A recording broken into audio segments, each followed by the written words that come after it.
Hello there YouTube, this is CloudTech once again. I know it's been a long time since I posted any videos recently, or at least made any.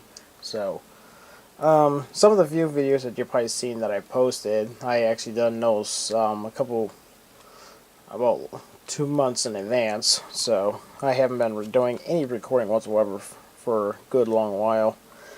Mainly because I just don't really feel the urge on making any videos at that point in time. So, and also I've been going through some difficult situations, and I had to wait for some more time to go by and make sure everything's gonna be certified. Because right now the property where some of my projects are in jeopardy. So, but I'll let you know any updates on that when that comes up. But anyways, this is going to be on the Rock-ola 447, which this will probably do the same thing as any other Rock-ola jukebox. There are several models that use different little things. So what I'm doing tonight is replacing the little rubber things. I just got the first one in, as you can see right there. There's a total of 3 of them. That's got to support the motor that runs the idle wheel right there, a little wheel, and then does the speed on your records. So if the motor mounts on this actually get wore out, it actually throws the alignment on this off on the spindle. So what you need to have this motor in the right spot for it to work. And for the old ones, which I got some right here, this one completely melted, so this one's no good whatsoever. This one right here kind of got flattened a little bit, so but what I did, I went and ordered some new ones online, which there was only one seller that sells them besides another one that's in Germany. But what it is these little things right here, little grommets. These are not easy to come by, apparently. If you manage to find something on eBay for these, I would definitely pick some up if you have a Rock-ola jukebox and your little rubber things are getting worn out. So, and also there's some stuff that you can buy to fix this little problem as well. And also you could use it to fix stuff like your idle wheel and stuff. But I recommend being careful with this. I got this stuff right here. Roller Rejuvenator, basically what it is. It rejuvenates anything that's like rubber based that you need, and doing this on idle wheels on a turntable or a jukebox would definitely be a recommendation. But if you're going to use this stuff, this is very dangerous. So this is considered a category 2 on the inhalants scale, so it's kind of up there. So when you're going to use this stuff, you have to make sure you use gloves and a respirator before you attempt to use that, and probably best to do it outside. So if you can manage to get your machine outside, or have a window open and blow a fan, like a box fan for example, have it blowing as hard as you can on high out the window, and that would probably help you quite a bit when you go to use this stuff. There's like a paperwork that's probably like this thick, about, I'll say probably about 10 pieces of paper worth of info that came from this when I got it by itself. So, but anyways, just be careful with it. So with this here, what you could do, these things are not hard to get in or out. So to get these pieces in, what you had to do, all you need is a alright, first you have a flathead screwdriver, which you need to push these little grommets out, the old ones, and then you can push these, then you can actually help with putting the new ones in.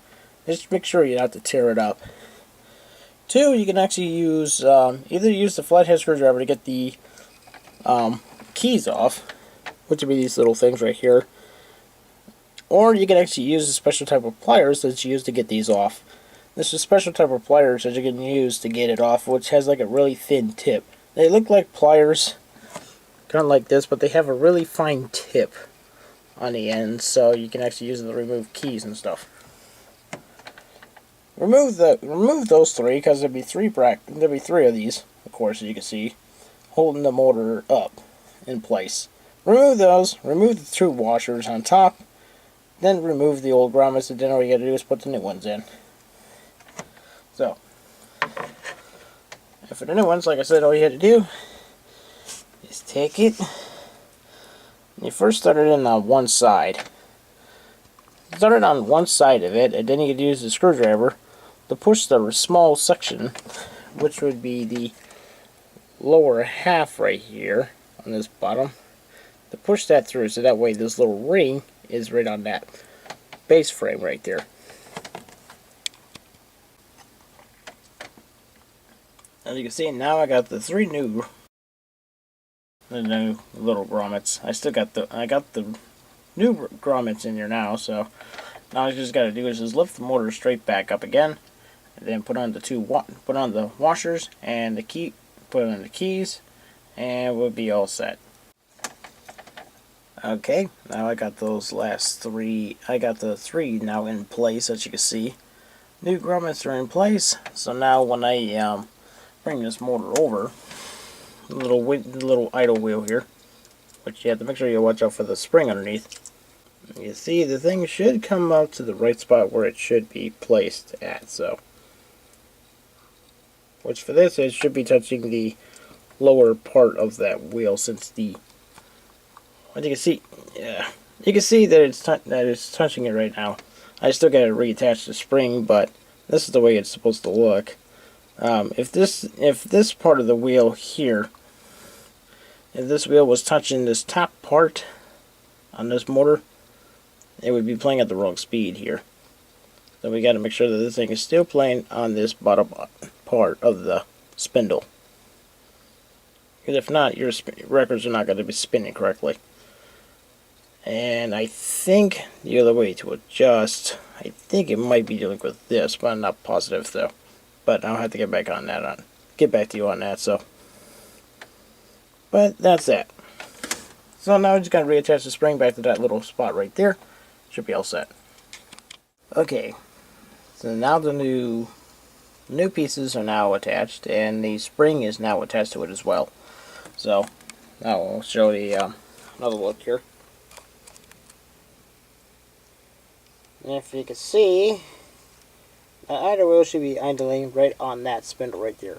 So when it goes ready to change gear, when it goes to change speeds, it'll go up and touch the smaller spindle to spin slower. So this is for the speed change mechanisms. A lot of Rock-olas still pretty much have this exact same design, but unfortunately a lot of them would actually have different type of pieces on their turntable platter. Like for mine, for example, it just has this little piece right here. So the only way to play 45s on this, the only way to play 33s on this is unless you get the one with the tongs like I showed in one of my other older videos, and you can take a look at that. So, but now I'm gonna put this back on. Make sure I push on the little wheel so that way it goes under it. So now it should be able to play just fine without any speed slowdown. And now I'm not going to hear anything because I don't have the speakers hooked up.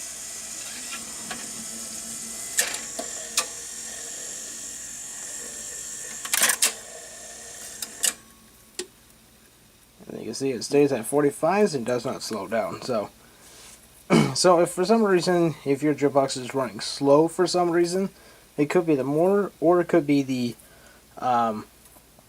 the spindle itself is at the wrong height, and the little rubber grommets would have to be replaced. So just because if your record's running slow, that's the reason why. Unless you have those tone things and they're downed all the time, then most likely the whole entire 33 mechanism is engaged at all times, and what you have to figure out what's going on with that, which could be a tight tension on this bar that gets done by these gears over here. So this would usually throw everything off if it's not properly on there. So but hope you enjoyed this video and hope you learned something. Thank you.